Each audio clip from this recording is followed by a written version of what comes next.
የሆነ ቦታ ሰዎች ተገደሉ የሆነ ቦታ እንዲሞቱ ሲባል እንዴት ሰው በሰው ላይ ጨክና እንላለን ግን ቃላት ራሳቸው ከመግደል አይተናነሱ እዚህ ጋር የቆሰቆስከው ሰዓት ነው እዛ ጋር የሚነዳውና በዚህ ምድር ላይ የሚኖረው ህይወት ጥሩም መጥፎም ሊሆን የሚችለው በምላሱ ነው በሚናገረው ነገር ነው በጥሩ ንግግሩ ወይ በመጥፎ ንግግሩ ማለት ነው ሁለት ቢሆን ምላስ ምን እንደሚፈጠር እንግዲህ እንዲሁም አልተቻለም ባንዱ ብዙ ችግር ያያየን ነው ስሜታዊ በሆነ ሰዓት መናገር የለብንም በተናደድን ሰዓትም በተደሰትንም ሰዓት ሰው በተደሰተ ሰዓት የሚገባውን ቃል አይፈጽም ታዲያ አሁን አንዲት ሴት ጫማ ልታሰራ አንድ ጫማ ቤት ብትሄድ እሺ እና ጫማው ባይበቃት ያ ጫማ ሰሪ ጫማው ጠቦሻል ከሚላትና እግርሽ ትልቅ ነው ከሚላት ጫማው ጠቦሻል ማለት ያለበት ለምንድን ነው ጫማው የጠበባት እግሯ ትልቅ ስለሆነ ነው ግን እግርሽ ትልቅ ነው ቢላት ሁለተኛ እዛ ጫማ ቤት አትደርስም ጫማው ጠቦሻል ካለ ግን ጠቦኛል ብላ ትመለሳለች ግን ሐሳቡ አንድ ነው ያው እግሯ ትልቅ ስለሆነ ነው ጫማው የጠበበው ነው ዘግይቶ መናገር በጣም ወርቃማው ህግ ነው ለንግግር አንደበትን ለመግራት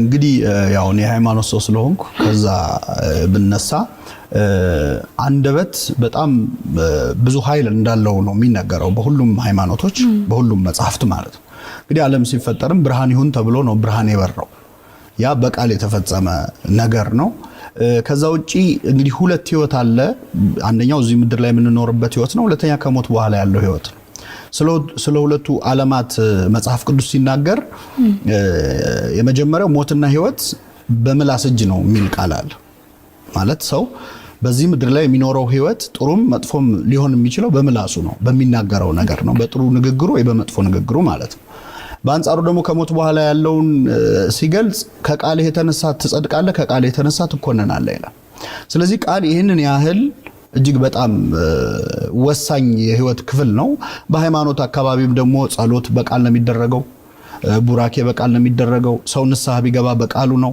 ቢጠመቅ ውሃው ላይ ጸሎት ይደረግበታል ያ ቃል ነው ውሃው ቃሉና መንፈሱ ነው የሚሰሩት ስለዚህ ቃል ይሄንን ያህል በሁሉም የህይወታችን መንገድ ውስጥ ነው እና ሰዎች ወደ ጋብቻ የሚገቡት ወደ ሌላ ስራም ቢገባ ኢንተርቪው ተደርጎ ነው አይደል ስለዚህ ያም ቃል ነው በመነጋገር ነው ጥሩ የተናገረ ሰው ነው የሚቀጠረው ጥሩ ያልተናገረ አይቀጠርም በትኛውም ዘርፍ ብናየው በጋብቻም ጥሩ ተናግሮ ሴቷን ማሳመን የቻለ ሰው ነው ወደ ጋብቻ መግባት የሚችለው ስለዚህ ዓለማችን ከቃል ጋር የተያያዘ ዓለም ነው በአጠቃላይ ስለዚህ ቃል ይሄንን ያህል ኃይል አለው አሁን እንግዲህ ያው ውስጥ ያሰበው ነው አንዳንዴ ሰዎች መጥፎ ነገር ይናገሩና ውስጤ ንጹህ ነው ሊሉ ይችላሉ የልባቸውን አውርደው ሲጨርሱ ማለት ነው ግን ማንኛውም ክፉም ጥሩም ነገር የሚወጣው ውስጣችን ከሚያሰላስለው ነገር ነው እንደውም አንድ አባት ምን አሉ ይባላል አንዲት ሴት እኔ አፌ ለፈልፋል እንጂ ውስጤ ንጹህ ነው ትላቸዋለች ስትላቸው እሱማ እባብም መርዙን ከተፋኮ ውስጡ ንጹህ ነው ብለው ተናግረው እና አንዳንዴ የምንናገረው ቃል በጣም ከባድ ኃይል እንዳለው አንረዳ ልጆች በልጅነታቸው ጊዜ በቤተሰቦቻቸው ዱላ ሊወርድባቸው ይችላል ሊገረፉ ይችላሉ ግን በዱላ የሚደርስባቸው እንትን ቅጣት ከሆነ ጊዜ በኋላ ጠባሳው ቁስሉ ይጠፋል ቃላት ግን አይጠፉ ምላስ አጥንት የለውም ግን አጥንት ይሰብራል ይባላል ሰዎች በቃላት ይሰበራሉ የማይረሱት ንግግር ሊሆን ይችላልና ህይወታቸውን ሙሉ ያንን ያሰላሰሉና መጥፎ ንግግር የጥላቻ ንግግር ሰዎች ጥሩ ስሜት እንዳይሰማቸው የሚያደርጉ ንግግሮች ኃይላቸው በህይወት ዘመን ሁሉ የሚቀጥል ነውና ያቆሰልነውን የደበደብነውን ሰው ልናከመው እንችላለን አይምሮ ላይ የተወነውን ሰው አሁን እንግዲህ ዘመናችን የሶሻል ሚዲያ ነው እንደ የሆነ ቴክስት ማጥፋት ይቻላል ሰውየው ሳያነበው የተናገርሽውን ቃል ግን ሰውየው ሳያመው ማጥፋት አትችልም አይምሮ ውስጥ ይቀራል እድሜውን ሙሉ ያንን ያሰላሰለ አንቺን ባየ ቁጥር ባስታወሰ ቁጥር ይሄ ስሜት እንዲሰማው የሚያደርግ ነው እሺ ስለዚህ ቃል ኃይል እዚህ ድረስ ነው ማለት ነው መልካም ንግግር በጣም በቀላሉ ወጪ ሳናወጣ ልንሰጠው የምንችለው ለሰው ልንሰጠው የምንችለው ስጦታ ነው ልክ ቅድም እንዳልኩት ዓለምን ሲፈጥር እግዚአብሔር ብርሃን ይሁን አለ በዓለም ላይ ብርሃን ሆነ ይላልና እኛ ያው በእግዚአብሔር ምሳሌ የተፈጠርነው ዓለምን ብርሃን ማድረግ ባንችል የሆነ ሰው ግን ቀን ብሩህ ማድረግ እንችላለን በጥሩ ሰላምታ በጥሩ ንግግርና በመጥፎ ንግግር ደግሞ ቀኑን ማበላሸት እንችላለን የሚገርመው የምንናገረው ሌላው ቀርቶ አሁን እኔ ለራሴ የምናገረው ቃል እኔ ላይ ኢፌክት አለ ለምሳሌ ዛሬ በጣም የሚያስጠላ ቀን ነው ብዬ ከጀመርኩ ቀኑ ያስጠላኛል ለምን አይምሮአችን የተሰራው የሚሰማውን ያመነ እንዲቀጥል ነው አክት እንዲያረግ ነው ስለዚህ ዛሬ ቀኑ መጥፎ ነው ወይም ይሄን ነገር አልችለውም ካልን በራሳችን ላይ ነው። በጎ ንግግር ግን ከስጦታ በላይ ነው። በጣም የሰውን መልካም ንግግር ተናግረን ከምንሰጣቸው ከሌሎች ስጦታዎች የበለጠ የማይረሱት አይምሯቸው ላይ የሚቀር ጥሩ ስሜት እንዲሰማቸው የሚያደርግ ነው። እንግዲህ በእኛ ሀገር ባህል እውነት ለመናገር ማመስገን ላይ በጎ ቃላት መናገር ላይ አሁን ምናልባት የተሻሻለ ሊሆን ይችላል አላቅም፣ ግን እጥረት አለብን። የማመስገን እጥረት አለብን። ሰዎች ለማመስገን ሲሆን ፊትሽ እንዳይሆንብኝ እንጂ ማመስገን ውዳሴ ከንቱ እንደውም ይባላል እና ማመስገን እንዳይሆንብኝ እንጂ ይላሉ። ስድብ ግን ሲሆን ፊትሽ እንዳይሆንብኝ አይሉ ሙልጭ አድርገው ነው የሚሳደቡት። እና እንደውም አንድ ጊዜ የስነ ጽሁፍ መምህር ሆኖ ደበበ ሰይፉ የሚባለው ደራሲ ተማሪዎቹን አንድ የክፍል ስራ ይሰጣቸዋል።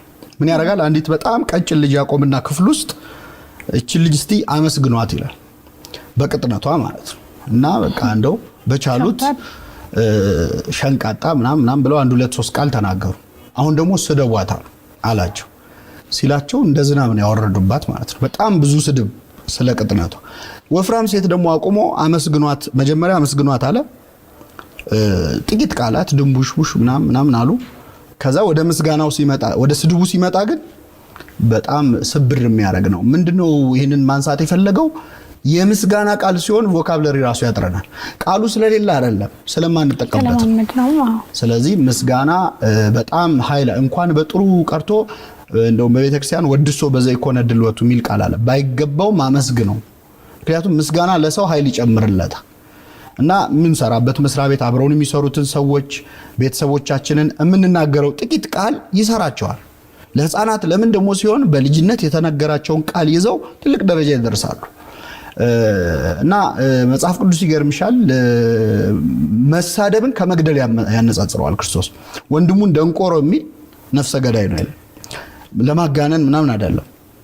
አንድ ልጅ ህፃን ሆኖ አንተ ደደብ ተማሪ ነህ ተብሎ ካደገ በጣም ይቸገራል ወደ ጥሩ ውጤት ለመምጣት። ያ ቃል ይገለዋል ነው። ስለዚህ ሰዎችን በንግግር ብቻ ከፍ ማድረግም ዝቅ ማድረግም መስበርም እንችላለንና መልካም ንግግር ግን ሰዎችን ይሰራቸዋል። በትዳርም ላይ በማንኛውም በቤተሰብም ላይ በማህበራዊ ህይወታችንም ላይ ሰዎችን በጥሩ ቃል ብንናገር ከምንሰጠው ከሌላ ስጦታ በላይ ያ ኃይል አለው በእነሱ ላይ። እንግዲህ ተፈጥሮ አፈጣጠራችን ራሱ የራሱ ትምህርት አለ። ከአንገት በላይ ያለውን አካላችን ስናይ 2 አይን አለን፣ 2 ጆሮ አለን፣ 1 ምላስ ነው ያለን። በቁጥር እንኳን ብናየው 2 ቢሆን ምላስ ምን እንደሚፈጠር እንግዲህ እንዲሁም አልተቻለም። በአንዱ ብዙ ችግር እያየን ነው። 2 ምላስ ቢኖረው ሰው ምን እንደሚያደርግ አስቢው። በፈለግነው ሰዓት ነው የምንናገረው። ደግሞ 2 ራሱ በደንብ ሴኩር የሆነው አካል ነው ምላስ። ከንፈር አለ፣ ከዛ ጥርስ አለ። እንደው ትንሽ ቢዘገይ እኮ ተብሎ እኮ እስኪወጣ ድረስ ማለት ነው። ግን እኛ ከአይንና ከጆሮ በላይ ሰው ከመስማት ይልቅ ለመናገር ይፈጥናል። እና ሰው ለመናገር የዘገየ ይሁን ይባላል። የዘገየ ማለት ለማሰብ ጊዜ እንዲኖረው የምትናገረው ቃል በተለይ ኢሞሽናል በሆነ ሰዓት አንደበት መግራት የሚቻለው ምንድነው? ስሜታዊ በሆነ ሰዓት መናገር የለብንም። በተናደድን ሰዓትም በተደሰትንም ሰዓት ሰው በተደሰተ ሰዓት የሚገባውን ቃል አይፈጽም። በወቅቱ በጣም ደስ ብሎት ብዙ ነገር ይልና በአንጻሩ በተናደደ ሰዓት የሚናገረው ነገር ቆይቶ ሲሰማው ወይም ሲያስታውሰው የሚጸጸትበት ሊሆን ይችላል። ዘግይቶ መናገር በጣም ወርቃማው ህግ ነው ለንግግር አንደበትን ለመግራት። ከዛ ውጪ ከተፈጥሮ መማር፣ ለመስማት መፍጠን፣ ለማየት መፍጠን፣ ለመናገር ግን ቀስ ብሎ በጥሩ ቃል መጀመር አንዱ አንደበትን የመግሪያ መንገድ ነው። አስተያየትም ስንሰጥ ኮንስትራክቲቭ ክሪቲሲዝም ይባላል፣ ወይም ይሄ ገንቢ አስተያየት ማለት ነው። እና አንዳንዴ ሰው የሚናገረው ነገር ጥሩም ሆኖ የሚናገርበት መንገድ ግን ሰውን ሊያስከፋ ይችላል። አንዳንዴ እኔ እኮ ለሷ ብዬ ነው ለሱ ብዬ ነው እኮ የተናገርኩት ይልና ሰው ግን የሚናገርበት መንገድ ኢንቴንሽኑ ጥሩ ሆኖ የሚናገርበት መንገድ ግን መጥፎ ሊሆን ይችላል። ቀላል ምሳሌ ልስጥሽ። ለምሳሌ አሁን አንዲት ሴት ጫማ ልታሰራ አንድ ጫማ ቤት ብትሄድ እና ጫማው ባይበቃት ያ ጫማ ሰሪ ጫማው ጠቦሻል ከሚላትና እግርሽ ትልቅ ነው ከሚላት ጫማው ጠቦሻል ማለት ያለበት ለምንድን ነው ጫማው የጠበባት? እግሯ ትልቅ ስለሆነ ነው። ግን እግርሽ ትልቅ ነው ቢላት ሁለተኛ እዛ ጫማ ቤት አትደርስም። ጫማው ጠቦሻል ካለ ግን ጠቦኛል ብላ ትመለሳለች። ግን ሐሳቡ አንድ ነው። ያው እግሯ ትልቅ ስለሆነ ነው ጫማው የጠበበው ነው። ስለዚህ ሐሳቡ ጥሩ ቢሆንም የምንናገርበት መንገድ ሰዎች ጥሩ እንዲሰሙን አንዳንዴ ከበጎ መጀመር ሊሆን ይችላል። አስተያየትም እኛ ብዙ ጊዜ ሰው ሲያመሰግን እና ጥሩ ቃል ሲናገር አናመሰግንም በባህላችን። አሁን አመስጋኝ ሰዎች እንትና አሽቃባጭ እንደሆኑ እንደው ልወደድ ባይ እንደሆኑ ነው የሚታየው። አመስጋኝ ከሆነ። ተሳዳቢ ከሆነ ደግሞ ሐቀኞች ናቸው። እሱ ፊት ለፊቱ ነው የሚናገረው ብሎ ስድብን ሰው በጣም ያሞግሳል። መሳደብ የሐቀኝነት፣ ማመስገን ደግሞ የልወደድ ባይነት ምናምን አይደለም። እውነት እንግዲህ በሁለቱም ነው፣ በመጥፎም በጥሩም እውነቶች አሉ አይደለ? ስለዚህ አንድ ሰው ለስድብ የሚጠቀምበትን ሐቀኝነት ለምስጋና መጠቀም መቻል አለበት እና አንዳንዴ አስተያየትም ሲሰጥ ከተናጋሪዎቹ አለስልሶ የሰውየውን ስሜት ጠብቆ ከዛ በኋላ ትችት ቢደረግ ነው ሳንዱች የሚል ቲዮሪ አላቸው አንዳንዶች። መጀመሪያ በምስጋና ጀምሮ ከዛ ትችቱን መሃል ላይ አድርጎ መጨረሻውን ደግሞ ልክ እንደ ዳቦና እንቁላል እንደሚበላው ማለት ነው። ግን እንቁላሉ መብዛት የለበት ማለት ስድቡ ወቀሳው ማለት ነው። ግን ትችትም ቢሆን በበጎ መልኩ ነው። የሚሰማው ሰው ደግሞ ሲሰማ ትንሽ ወደ ሰፊ መሆን መቻል አለበት። ሪአክሽኑም በጣም ቁጣ የተሞላበት። አንዳንዴ ሰዎች መጥፎ ንግግር ሲናገሩን እኛ በምንመልሰው ጥሩ ምላሽ ያንን መጥፎ ነገር ማጥፋት ይቻላል። መጽሐፈ ምሳሌ የሚባል መጽሐፍ ይላል መልካም መልስ ቁጣን ታበርዳለች። እና አንዳንዴ በቁጣ ለሚናገረን ሰው በለሰለሰ መንገድ ስንናገረው እያየነው ሲቀየር እናዋለን እዛው። ለምሳሌ በቤተሰብ ሊሆን ይችላል፣ በትዳር። ቅዱስ ዮሐንስ አፈወርቅ የሚባል አባት ይላል መሰለሽ ለምሳሌ ሚስት ተናዳ ድንገት ተነስታ የቤት ዕቃ ሰብስባ ልወጣልህ ነው ካለች ውጪልኝ ገላገለኝ እንዳትላት፣ ባይሆን የቀረሽ ዕቃ አለ በላት። ምንድነው ካለች እኔስ በሆነ ያንቺ ዕቃ አይደለ ወይ እኔንም ጠቅለሽ ይዘሽኝ ውጪ በላት። እርግጠኛ ነኝ ተመልሳ ቁጭ ነው ተመልሳ። እና መልካም ንግግሮች አንዳንዴ የሰዎችን ስሜት የተናገሩትን ራሱ እንዲያጤኑ ተናግረው እስኪጨርሱ ዝም በማለት እንኳን ማቀዝቀዝ ይቻላል። እና የሚሰማው ሰው ወደ ሰፊ ሆኖ ስድብም ቢሆን ወዲያው ሪአክት ባለማድረግ ሰውየው ተናዶ ይሆናል በማለት ማቀዝቀዝ ይቻላል። የራሱ አቋም አለው። ሁሉም ሰው አንድ አይነት ሐሳብ ሊያስብ አይችልም።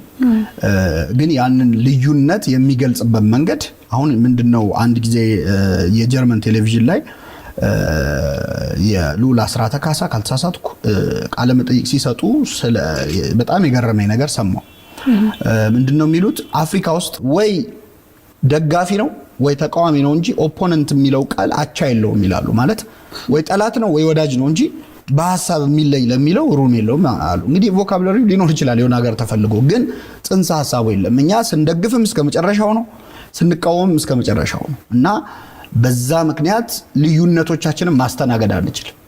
አንድ ሰው አይ ይሄም እኮ እንዲህ ማለት ነው ይሄም እንዲህ ሊሆን ይችላል ብሎ ሚዛናዊ ከሆነ በቃ ልወደድ ባይ እንደሆነ ነው የሚቆጠረው። ወይ መጥላት አለበት ወይ ማመስገን። እና ሐሳቦቻችንን በጣም በሰለጠነ መንገድ መናገር ይቻላል፣ ሌላውን ሳናስከፋ።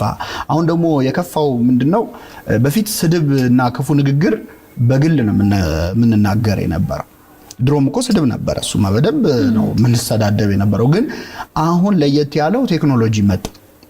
ስለዚህ እኔ አንድ ለምሳሌ በሶሻል ሚዲያ ቢሆን እኔ አንድ ሰው ስሳደብ እሱን ብቻ አይደለም ማስከፋው፣ ያንን ስድብ አይቶ ስለሱ መጥፎ የሚያስብም ሰው አለ፣ ወይ ደግሞ እሱ እንዴት እንዲባላል ብሎም የሚከፋው ሰው አለ።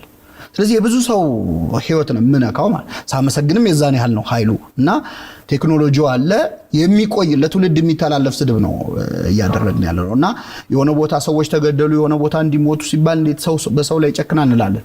ግን ቃላት ራሳቸው ከመግደል አይተናነሱ። እዚህ ጋር የቆሰቆስከው ሰዓት ነው እዛ ጋር የሚነዳው። እና ሐሳቦቻችንን ልዩነቶቻችንን በጣም ድሮ ዩኒቨርሲቲ ስንማር የመጸዳጃ ቤት ውስጥ ነው ሰዎች ሐሳባቸውን የሚገልጹት። እና ሰው ፊት ማለት የሚያፍሩትን ነገር የሚፈሩትን ነገር በቃ በጣም ይጻፋል፣ ሁሌ ቀለም እንደተቀባ ነው። አሁን እዛ መጸዳጃ ቤት ላይ ይጻፉ የነበሩ ነገሮች ፌስቡክ የሚባል መጻፊያ ፕላትፎርም መጣላቸው። ስለዚህ ሰዎች ኢምፐርሰን አግኝቶሽ የማይልሽን ነገር እዛ ላይ ይለዋል። ለምሳሌ አንዳንድን ሰው የሚሳደቡ ሰዎች ያንን ሰው በአካል ቢያገኙት ፊት ለፊት አይኑን እያዩ እንደዛ ሊሉት አይችሉም። ውስጣቸው የማያምንበትን ነገር እንደፈለጉ የመናገር ያ ደግሞ ሰው ሲሳደብም ራሱን ወክሎ አይሳደብም። በነገራችን ላይ አሁን ደግሞ የመጣብን ጣጣ እኔ እንደዚህ ነው ብሎ አይደለም የሚሳደቡ፣ እኛ ብሎ የሆነ ወገን ወክሎ ነው የሚሳደበው። ተሰዳቢውም ተሳዳቢውም የሆነን ወገን ወክሎ ነው የሚሳደቡት። ያ ደግሞ መሬት ላይ ብዙ ችግር ያመጣል፣ እያየነውም ነውና ኃላፊነት በተሰማውና በታረመ መንገድ ሐሳብን መግለጽ በጣም በጣም አስፈላጊ የሆነበት ዘመን ላይ ነው።